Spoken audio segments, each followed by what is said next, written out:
Contacts with Baghdad was cut off a little bit more than 3 hours ago. CNN's Don Miller has more on that and a wrap-up of today's events so far. For near 16 hours, CNN's team in Baghdad was the world's key source of what was going on in the Iraq capital. And then, just before 11 a.m. Eastern Time, 7 at night in Baghdad, we unfortunately have been ordered to cease transmitting. It was an order given by the Ministry of Information. The reason for this order was military censorship. We have been told that we may no longer transmit live to our audience, and that in the future, taped reports will be subject to censorship. So, that's that. For the Allied forces of Operation Desert Storm, the news from the front is predominantly positive. Cruise missiles.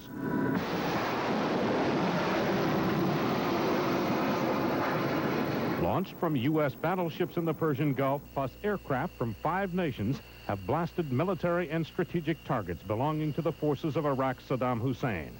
The Pentagon says more than 1,000 sorties have been flown. It rates them as 80% effective. Allied pilots returning from some of those sorties had these kinds of comments. Well, from a big picture standpoint, we went in there and did exactly what we wanted to do. We had air superiority the entire time. He came up very little.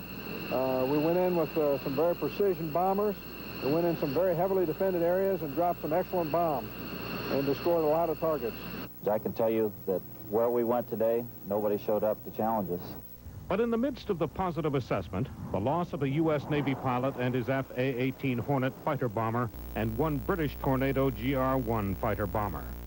From official Washington, a sense that Operation Desert Storm has gone well so far. But over and over, there are warnings against unwarranted optimism. I will not be commenting on the ups and downs, there will be some downs, or the trauma of the moment. There's a lot of trauma at the moment. But I think it is fair to say, and I will be repeating this to the leaders here, that we are pleased with the way things have gone so far.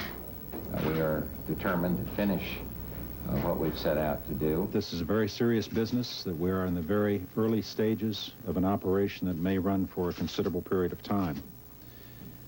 That there have been casualties, and there are likely to be more casualties. In Baghdad, Saddam Hussein shows no sign of budging from his no-compromise stance. Iraqi television has been broadcasting videotape of him with his commanders. Exactly when and where it was shot is unknown. Also on the airwaves, a defiant speech couched in the language of a holy war. As long as the oppressors and the unjust continue in their conflict, God make this fire falling on Iraqis to be peace and cold on those who are perpetrating jihad. God is great. God is great. God is great. Victory is there with the support of God, and the criminals will rot in hell. This is Don Miller, CNN reporting.